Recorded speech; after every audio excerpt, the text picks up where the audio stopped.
On est couché là dans le noir. On est couché côte à côte là, couché face au plafond dans le noir, elle à côté de moi, moi à côté d'elle face au plafond.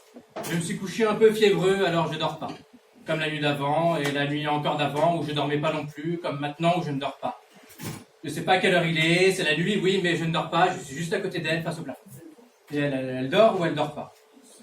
Je pense à son cou dans lequel j'ai mis mon visage tout à l'heure et à son souffle que j'entends encore tout près, régulier, et je repense à ses cheveux qui s'épandent noirs et se glissent partout sur le lit, dans mon nez, et je pense à ses seins que je devine tout près qui se soulèvent en rythme avec son souffle. J'ai envie de lui prendre la main, mais j'ai peur de la réveiller.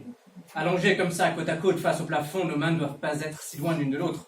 Sa main doit être juste à côté de la mienne, juste là. Alors je déplace ma main, tout doucement. Parallèlement au sommier, tout doucement, ma main va chercher. Elle s'éloigne de mon corps, tout doucement. Elle quitte l'espace rassurant de mon flanc pour aller chercher. Ma main quitte mon flanc, comme un navire s'éloigne lentement du quai rassurant vers des promesses de fortune lointaines et des dangers inconnus. Ma main me quitte lentement dans le noir vers les lointains inconnus.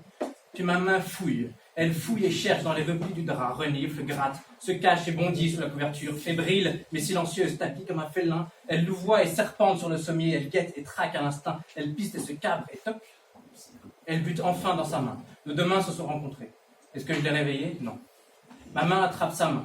Comme elle est fermée, je lui serre le poing dans ma main. Je prends tout son petit poing fermé au fond de ma main. Je mets son petit poing dans le nid de ma main, au chaud. Je serre un tout petit peu, très légèrement, pour retenir son poing, pour ne pas la réveiller, mais pour que son poing ne s'envole pas. Et je reste comme ça, avec son petit poing levé dans ma main, tout tranquille, qui ne bouge pas du tout au fond de ma main, son petit poing.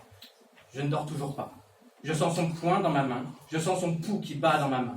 Ou alors est-ce que c'est le mien contre son poing? Est-ce que nos deux pouls pourraient se synchroniser? Est-ce qu'ils peuvent s'harmoniser, se rejoindre, battre en mesure comme deux pendules sur un même axe qui viendrait inévitablement se balancer en cadence? Est-ce que nos sangs finiraient par couler au même rythme, au même endroit, au même moment? Est-ce que tous nos petits vaisseaux sanguins de ma main et de son poing pourraient finir par s'emmêler complètement, nos petits vaisseaux sanguins s'enrouler, se mélanger et nos peaux se coller, fusionner en un petit magma de peau et de vaisseaux sanguins chauds et grouillants, avec un pouls qui battrait la mesure comme un pendule pour deux? Alors pour mieux sentir, je serre fort avec ma main et avec mon pouce préhenseur grâce auquel je peux serrer plus fort son poing. Je préhense son poing de ma main, je sens son pouls qui tape et le mien, et je pense à son cou, à son souffle, à ses cheveux et à ses seins. Et j'aimerais bien préhenser ses seins, mais aussi je ne veux pas lâcher son pouls qui frappe et frappe et frappe de son poing dans ma main, et je serre son poing plus fort et encore. Elle a bougé. Je l'ai réveillée, je lâche vite, vite. Resserre-moi, elle dit. Hein? Resserre-moi! Oui, d'accord. Je la resserre. Elle ne dort plus. Puis je m'endors. Yeah.